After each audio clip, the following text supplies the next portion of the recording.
Today, I will be presenting my project, which is titled A Comparative Study on Gold Returns Volatility Forecasting, Parametric GARCH Models versus Non-Parametric Deep Learning Techniques.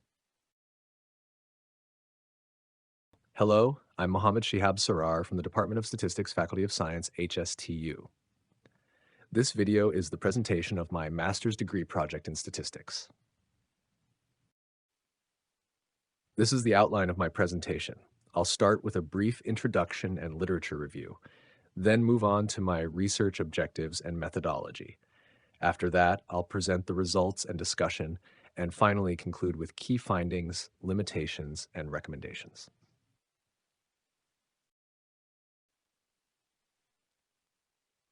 Gold is an important financial asset and is often considered a safe haven during uncertain times.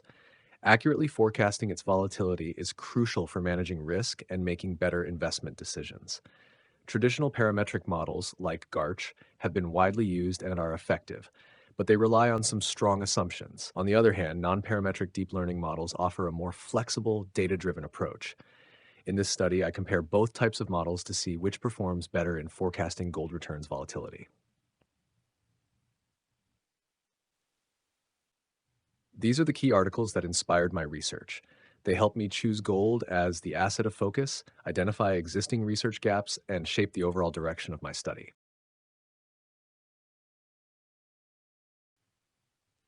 The main objectives of my research are threefold. First, to analyze how well parametric GARCH models can forecast gold volatility. Second, to evaluate the forecasting ability of non-parametric deep learning models. And finally, to compare both approaches in terms of accuracy and robustness. Now let's move into the research methodology I used. The study followed four main steps: data collection, pre-processing, modeling, and finally performance evaluation. For data collection, I used daily closing prices of gold sourced from Yahoo Finance. The dataset spans from February 2005 to January 2025, covering approximately 5,000 observations. For data preprocessing, I followed several key steps. First, I calculated log returns to ensure stationarity. Next, I split the data into an 80% training set and a 20% testing set. To check for stationarity, I used the augmented Dickey-Fuller test, a commonly used method. I also performed Ingalls arch test to confirm the presence of arch effects. For the deep learning models, I normalized the data using a min-max scaler. Now let's move on to the modeling phase. For data modeling, I used several parametric GARCH-type models, including eGARCH, tGARCH, and others.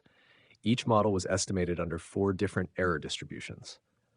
On the other hand, for the non-parametric models, I applied 4 deep learning models: MLP, LSTM, Bi-LSTM, and GRU, pronounced GRU. These models are commonly used for time series forecasting. To evaluate model performance, I used 2 key metrics: root mean squared error, abbreviated as RMSE, and root mean squared percentage error, or RMSPE. These metrics are essential for assessing the accuracy and stability of the forecasts. Now let's move on to the results and discussion section of the presentation. Here, this graph shows the gold closing price trend. After pre-processing, we see the gold price returns graph, which highlights daily fluctuations. The descriptive statistics reveal a slightly negative skew and high kurtosis. This suggests heavy tails and potential volatility clustering. Next, the augmented Dickey-Fuller test confirms stationarity with a highly significant p-value. Finally, Ingalls arch test shows strong evidence of arch effects, justifying the use of GARCH-family models.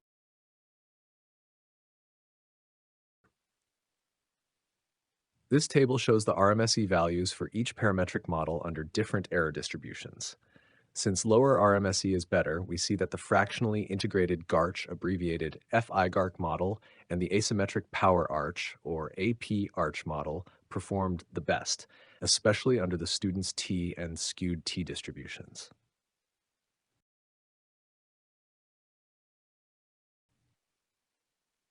This graph is the visualization of the RMSE results. Although the differences are small, FIGARCH and APARCH stand out. Since RMSE values are quite close, we use another metric, RMSPE, to better distinguish model performance.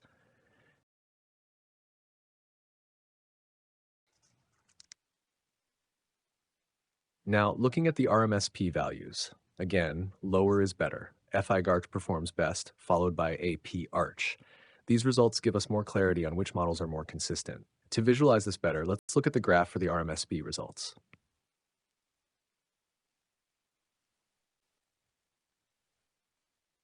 This graph provides a clearer view of the RMSPE performance. You can see how FIGARCH maintains the lowest percentage error across distributions, followed by APARCH. Now, for nonparametric models, the same performance evaluation metric was used. From the results, we can see that LSTM performed the best among the deep learning models in both measures, showing strong forecasting ability. Let's now take a look at the visualization of these results.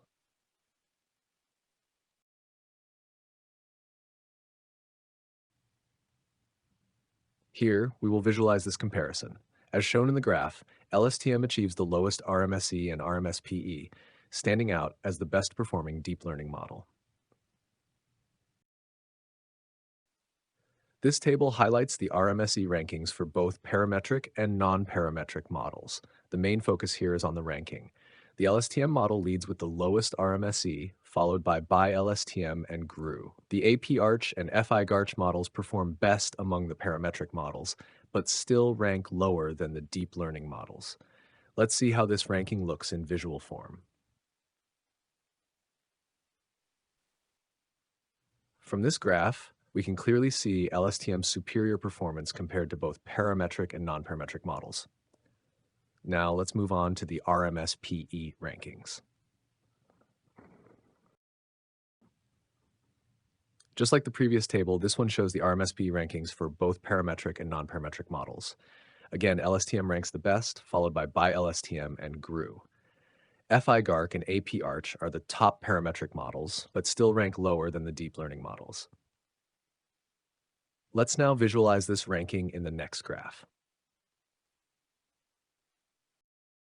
This graph reinforces the RMSPE rankings, with LSTM leading, followed by Bi-LSTM and GRU, confirming that non-parametric models outperform the parametric ones. Now we'll directly compare the two model types overall. This table compares the performance of parametric and non-parametric models.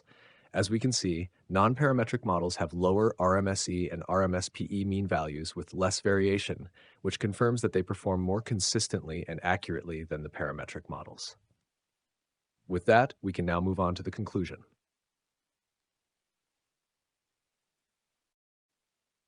In conclusion, non-parametric models, especially LSTM, clearly outperform the traditional parametric GARCH models in forecasting gold returns volatility.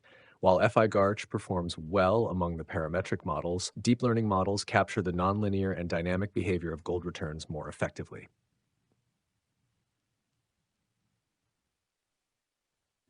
In this section, we will cover the limitations and recommendations. There are a few limitations in my study. The results are based only on gold data from 2005 to 2025, so they may not generalize to other assets. GARCH models rely on strict assumptions, while deep learning needs high computation. Also, I didn't explore any hybrid models.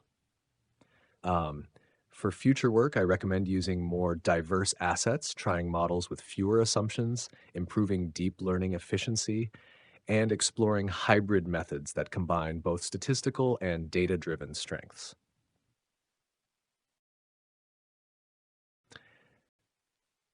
These are the key references that guided my research, covering gold returns volatility, GARCH models, deep learning techniques, and financial forecasting.